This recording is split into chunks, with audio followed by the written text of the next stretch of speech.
राम राम। आदरणीय बंधुवर व भगनियों, श्री राम मंदिर में हमारा सहयोग गिलहरी के समान होगा और श्री राम मंदिर बनने से हमारा फायदा हनुमान, अंगद और सुग्रीव जैसा होगा। श्री राम मंदिर के संदर्भ में मैं आपको अपने जीवन की एक घटना बताती हूँ। मैं बहुत छोटी थी, तब हमारे घर की दीवार पर भगवान श्री राम का और राम मंदिर सहित उनका चित्र लगा हुआ था।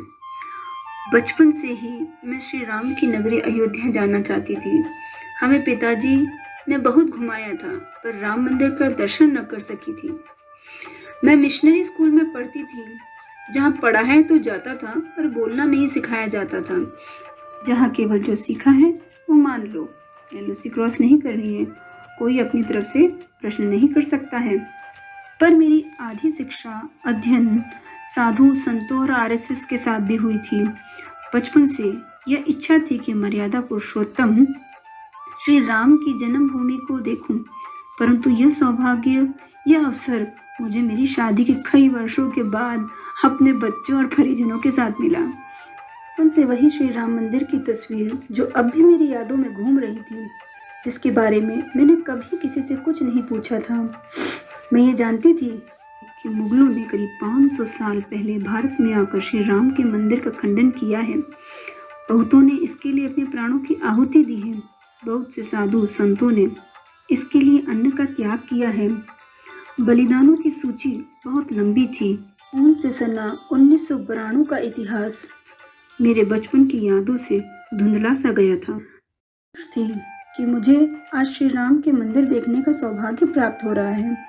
मंदिर के द्वार पर से मेरा सारा सामान ले लिया गया था। कहा गया कि सिक्योरिटी रीजन से ऐसा किया जा रहा है। मैं एक पेन और रुमाल भी अंदर अपने साथ नहीं ले जा सकती थी। खैर, कोई बात नहीं। मैं खुश थी कि आज मैं प्रभु श्री राम जी का दर्शन करूंगी। बच्चों का हाथ पकड़े व माता पिता से बातें करती मैं मस्ती से जा रही थी। फिर दूसरी बार चेकिंग हुई, तब मैं पिताजी से थोड़ा अलग हो गई थी। वो आगे निकल गए थे। जैसे जैसे मंदिर नजदीक आ रहा था, मेरा उत्साह बढ़ता जा रहा था। फिर तीसरी बार चेकिंग हुई।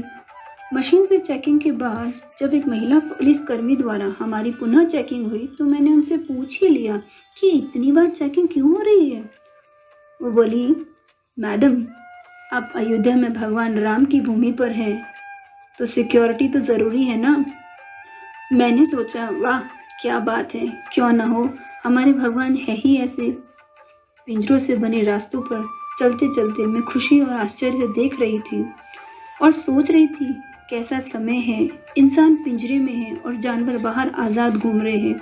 बंदर, कुत्ते, बहुत से पक्षी और सिक्योरिटी कमांडोज पिंजरे के बाहर थे और हम पिंजरे के अंदर बस चलते जा रहे थे।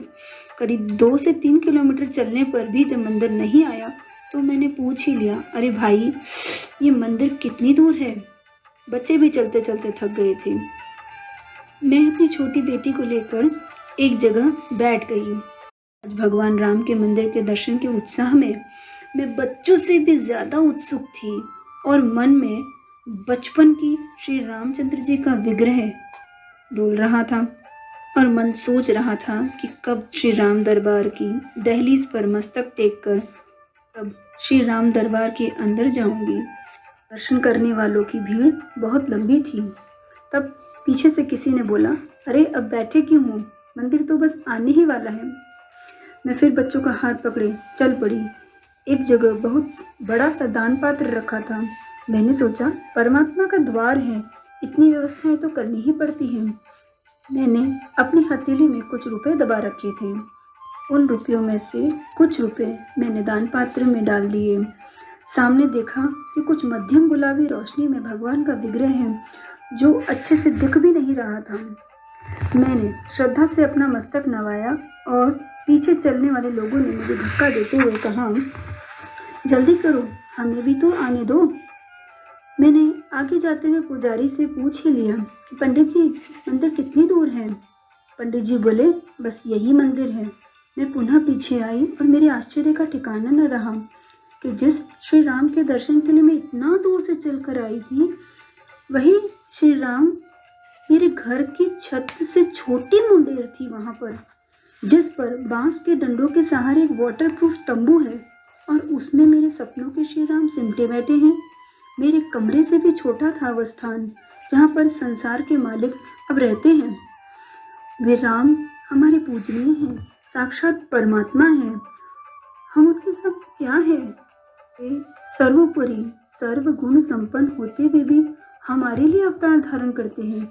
वे हमारी श्रेणी में मनुष्य शरीर धारण कर हमें शिक्षा देने के लिए स्वयं मर्यादित आचरण करते हुए हमें सिखाते भी हैं।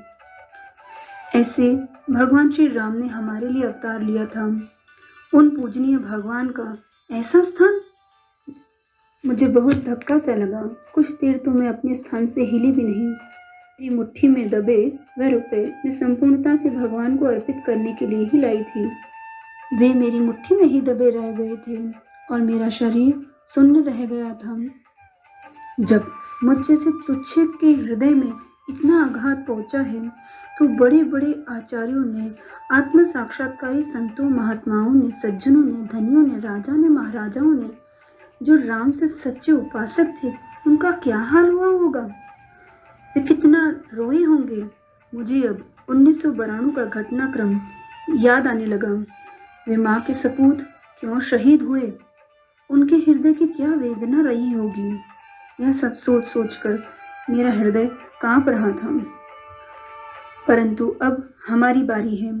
राम मंदिर को राष्ट्र मंदिर बनाना है, भरसक प्रयास लगाना है। जो मिला है राम से उसे राम को ही चढ़ाना है। हमारा प्रयास तो बस गिलहरी सा भी हो तो भी वह वानर सेना बन जाए। चलो तैयार हो जाए, अब हमारे समर्पण की बारी आई। चलो तैयार हो जाए, अब हमारे समर्पण की बारी आई। आप सभी भाइयों बहनों से यह निवेदन है कि अपनी बंद मुट्ठियों को खोलें और जो भी आर्थिक सहयोग आप दे सकते हैं वह दें। यह राष्ट्र मंदिर श्री राम का है और हम सब उसकी सेना है। जय श्री राम।